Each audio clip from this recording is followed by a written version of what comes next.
Okay, so dear students, so today our topic is pharmacology of osmotic diuretics. So simply, so these are the drugs or medication. So they are enhance the output of urine or they enhance the excretions of the urine by the process of osmosis. So now my question for you is, so what is the osmosis process? Because you have already learned in the B Farm first year and as well as in second year in pharmacology. So regarding osmosis, so what is osmosis? And already in the primary school you have done one experiment by using the potato by dipping on the solvent. You make the chamber of potato and that potato can dip in the vehicles or water. Then you note downing the movement of the solvent. Okay, that is osmosis. So osmosis is nothing but the movement of solvent. Okay, that is vehicle. The solvent can move from low concentration of solute to the high concentration of solute. Okay, so that is it is the one of the process. So where the vehicle or body fluid it can move from low concentration of solute. Solute is nothing but the presence of the electrolytes like sodium, calcium, magnesium, then many others are there. So where the solvent can be moved because so due to presence of solvent in particular area, especially in the interstitial fluid, so where the solvent is look like a less, okay, their concentration become less. That's what we consider as the low solute level, where the solvent is high in concentrations. Okay, so here during the osmosis, this solvent can be moved, travel from low concentrations of solute to the high concentration of solute. It move so where the high concentrations of electrolytes like sodium, calcium, magnesium, chloride are present, and this solvent it moved towards the high concentrations of the solute. Okay, so that process was known as a osmosis. So osmosis can be driven or regulated by the osmotic pressure. So due to creations of osmotic pressure in particular area, so where the solvent, that is solute concentration become high and already the solvent is less. So due to that, infiltration can occur or excess of fluid can be accumulated. So where the osmotic pressure was increases. So here the osmotic diuretic is also, so they enhance the excretions of urine along with the electrolyte by causing of the by elevations of the osmotic pressure. So due to that, so the more water can, okay, so the pharmacology of osmotic diuretic is nothing but so they are follows the osmosis process. So due to that in the lumen, the sodium, calcium, magnesium can be infiltrated. So due to administration or use of osmotic diuretics, so they are enhance the osmotic pressure inside the lumen. So due to that, the water can be accumulated from extracellular fluid into the inside the lumens. Then the more urine can be formed, it can be excreted. Okay, so now we learn regarding the definition of osmotic diuretics.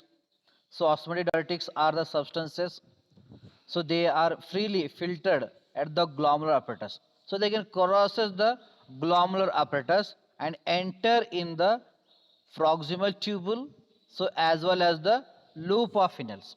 So these osmotic diuretics when you are administered, so they are easy, their molecular size is smaller in nature, smaller in size, less than 400 daltons. Okay, so those molecules of administered substance drugs, so they are filtered and found in the other parts of the nephron regarding the proximal convoluted tubule and as well as the descending loop of anal. Then here, so these osmotic diuretics do not reabsorb. Okay, so they're easily filtered by glomerular apparatus, but they do not reabsorb or any changes can be taken place. They are stay in the in particular places like proximal tubule and loop of phenol. So these osmotic diuretic, so they are increases the osmotic pressure. So due to increase the osmotic pressure, so whatever the fluid or water is present surrounding the nephron blood vessel, so that can be infiltrated or enter inside the lumens. So that process was known as the osmosis. So that is nothing but the movement of the solvent from low concentrations of solute to the high concentrations of solute. Here solute means electrolytes like sodium, calcium, magnesium. And here the administrations of osmotic diuretics, so they are also acts as a solute. So they are stay in the proximal convoluted tubule as well as the loop of phenol where they do not observe. They are stay. So due to presence of these substances or stay of these substances in the proximal convoluted tubule or loop of phenol, so where the osmotic pressure was increases. So due to increased osmotic pressure by administrations of osmotic diuretics, the osmosis process can be occur. So due to that, the water excess of the body fluid can accumulate inside the lumen. So then it is helpful for the excretions of the water along with the sodium. So the osmotic diuretics, so they are mainly inhibit the reabsorptions of water and sodium at the site of proximal convoluted tubule as well as the descending loop of phenol. In the descending loop of phenol, the water can be reabsorbed. Okay, but administration of osmotic diuretic, the water can accumulate in that particular places without any reabsorptions. And as well as the proximal convoluted tubule, it is a site for reabsorptions of 80% of sodium. Whatever the sodium, so that can filtered by the glomerular apparatus more than 80% of sodium that can back to the our blood by a tubular reabsorption at the site of the proximal convoluted tubule along with the water. But osmotic diuretics, so they also inhibit the reabsorptions of sodium and water at the proximal tube. So like that, so they are helpful for excretions of water and as well as the sodiums. So among osmotic diuretics, the mannitol is the prototype drug or main drug commonly used as a osmotic diuretic for treatment of the edema or to remove of the excess of the fluid from the body or in the organs. Okay, so here the examples are glycerin, that is a glycerol, then isosorbide, then mannitol, and as well as the urea. So these are the osmotic diuretics commonly used as a diuretics for excretions of sodium and water from the body or from the organs. So regarding the mechanism, so these osmotic diuretics, so they in the serum, so they are mainly increases the osmotic pressure in the serum or in the blood. So due to that, so the more blood, that is the fluid, can accumulate inside the blood vessels. Okay, from the extracellular fluid or around tissues. For example, suppose it is a cell of the tissues and it is the blood vessels. Okay, so in the serum is present inside the blood vessel. So when you administer the osmotic diuretics, so here the osmotic diuretics, so they are increase the osmotic pressure.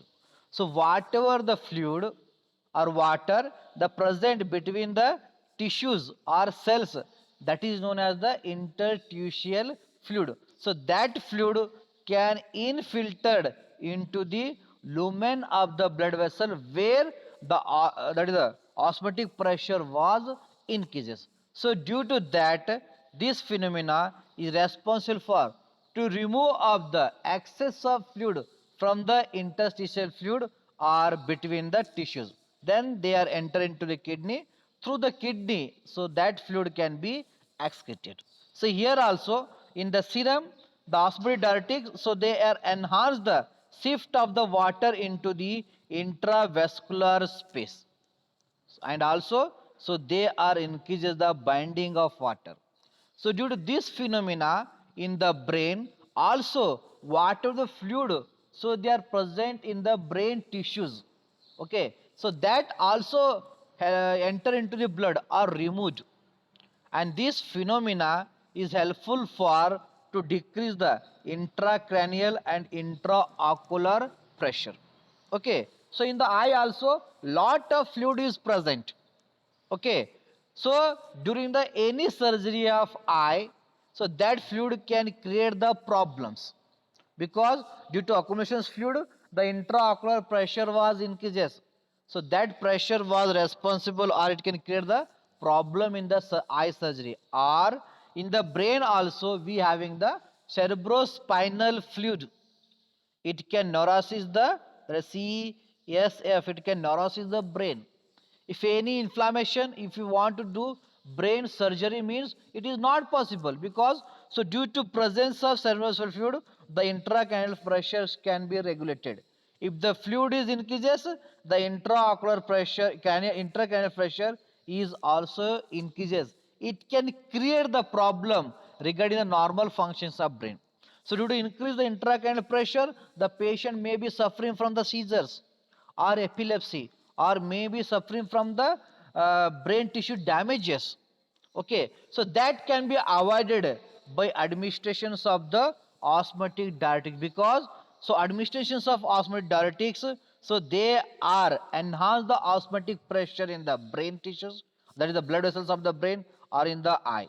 So due to that, the excess of cerebrospinal fluid are in the fluid in the eye, so that can drain out into the blood. So like that, so the excess of fluid from the eye tissues and brain tissues, so they can be washed out with the help of the systemic circulation. So that phenomena is helpful for to removal of the excess of fluid from the brain and eye. Due to that, the intracranial pressure decreases, intraocular pressure is also decreases, and this decreased phenomena of intracranial pressure, intraocular pressure was helpful for to treat the seizures and as well as to do the surgery for the brain and as well as the eye. So that was helpful. So due to that only, so before the brain surgery or before the eye surgery, the doctor they administer the manitols. Okay, so that manitol, it is helpful for to removal of the excess fluid from the brain tissues as well as the eye. So then only the doctor they can do the smooth surgical operations. So next mechanism, so in the glomerular apparatus, so these osmotic diuretics, so they enhance the osmoticity. Due to that, the more fluid can be filtered and present in the lumen. So due to it can increase the productions of urine, and that urine can be losses. That urine can containing the excess of water and excess of sodium. So that is another mechanism of osmodiuretic in the glomerular apparatus. So where they are enhance the glomerular filtration rate by enhancing the osmolality in the tubules of the nephron. Due to that, the more fluid can be sifted or remain or stay in the lumen, that was enhance the accumulations of water or productions of the urine. Finally, so that urine can be excreted. It is responsible to loss, responsible for the loss of water along with the electrolytes like sodium. So that phenomena is helpful for treatment of various kind of the severe disorder, even in the edema.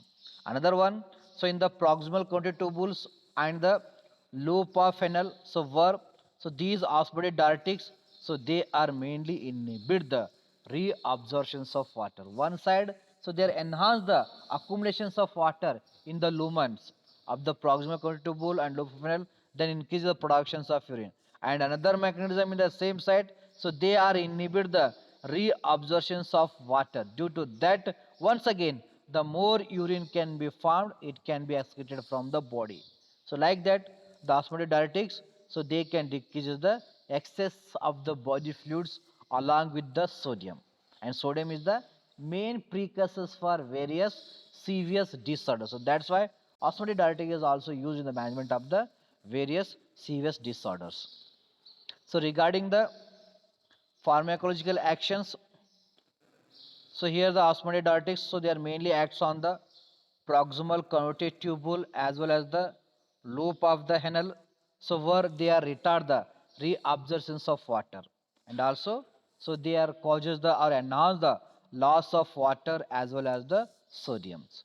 Then as well as in collecting tubule, so where the osmotic diuretics, so they can oppose the actions of ADH, that is antidiuretic hormone. So here the antidiuretic hormone, it can enhance the reabsorption of water along with the electrolyte. But here the osmotic diuretics, so they are oppose the actions of antidiuretic hormone at the site of the collective tubule. It is also responsible to cause of the loss of water along with electrolytes from the body. And here the osmotic diuretics, so they also have the osmotic effect on the brain tissues and eye. So these are helpful for to decrease the intracranial pressure and as well as the intraocular pressure. If intracranial pressure is increases means there is a pressure increase inside the brain, that is known as the intracranial pressure. If it is increases means unnecessarily the brain damages or brain hemorrhages occurs. Okay. In the eye, the intraocular pressure increase means the vision can be lost. So that was be reversed with the help of the osmotic diuretics. They can decrease the intraocular pressure and as well as the intracranial pressure by enhancing the osmotility or by enhancing the shifting of the excess fluid or from the or water from the tissue into the blood vessels. Then they are excreted. So regarding pharmacokinetics, all are administered by oral route except mannitol. So mannitol, it can administered by the intravenous route. Okay, and they are filtered by glomerular apparatus, but they are not reabsorbed or metabolized. Okay, so regarding side effects, so they are causes dehydration because so these are responsible for the loss of water. So due to excess of loss of water, the person was suffering from the dehydration. Then as well another, so they are causes the metabolic and electrolyte imbalances. Then they are caused the hypernatremia, then hyponatremia. Both conditions they are seen with the osmotic diuretics due to loss of sodium. Okay, in some cases they causes the deficiency of sodium. In some cases they are causes the enhance the accumulations of sodium. So regarding therapeutic uses, so they are elevate the intracranial pressure, then they are helpful for the management of the cerebral edema. Okay, so are not they are helpful. So they decrease the intracranial pressure. So they are used in the elevated cranial pressure, then they decrease the intracranial pressure by shifting the fluid from brain tissue to the blood vessel. Then they are helpful for the management of the cerebral edema and also so they are used in the acute glaucoma and they are prevent the acute renal injury in case of oliguria and also so these drugs they can force the renal excretions of substances like drugs and toxins. So that's why so these are commonly used in the management of the poisonings because they enhance the excretions of water along with the substances from the body. So that's why so these osmotic diuretics so they are used in the case of the poisoning management.